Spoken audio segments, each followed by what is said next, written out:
নমস্কাৰ ৰাইজসকল, নমস্কাৰ গ্ৰহণ কৰিব। আৰু সঁচাই আজি মোৰ মাতিক হৈছোঁ, বহুত দুখত আছোঁ। কাৰণ আমাৰ সকলোৰে প্ৰিয় অভিনেতা কিশোৰ দাস আমাৰ মাজত আৰু নাই। আজি পুৱতি নিশা 3:18 চেন্নাই হস্পিটেলত শেষ উশাহ ত্যাগ কৰি আমাক সকলো অসমবাসী ৰাইজক কন্দুৱাই থৈ গুচি যায়। তেওঁ সকলোৱে প্ৰাৰ্থনা জনাওঁ যে তেওঁৰ আত্মাই শান্তি পাওক।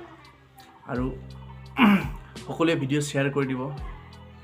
যোনে যোনে আমাৰ প্ৰিয় অভিনেতাক ভাল পায় তেওঁলোকে সকলোৱে ভিডিঅ'খন শ্বেয়াৰ কৰি দিব আৰু সকলোকে জনাই যাতে সকলোৱে যাতে প্ৰাৰ্থনা কৰে, সেইবাবে সকলোৱে ভিডিঅ'খন শ্বেয়াৰ কৰি দিবচোন।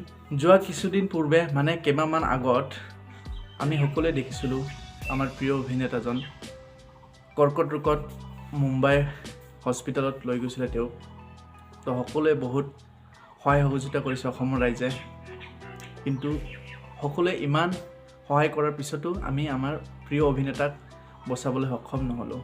কাৰণ ভগৱানৰ যি লিখন সেইটো আৰু কোনে ভাঙিব পাৰে।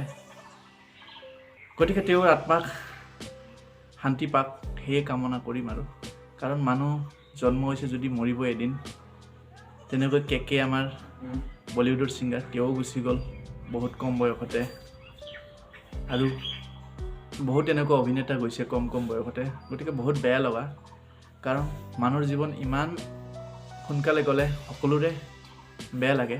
আৰু যিহেতু সকলোৰে প্ৰিয়, আমি গ'লে একো নাই, আমি সৰু সুৰা মানুহ, কিন্তু তেনেকৈ প্ৰিয় মানুহবোৰ অসমৰ ভিতৰত ইণ্ডিয়াৰ ভিতৰত যিবিলাক মানে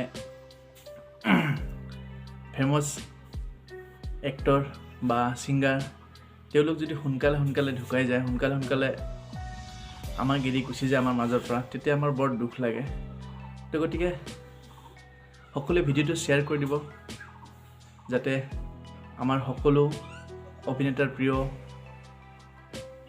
দৰ্শক ৰাইজে গম পায় এই দুখৰ খবৰটো। তো গতিকে সকলোৱে শ্বেয়াৰ কৰি দিয়ক বন্ধুসকল।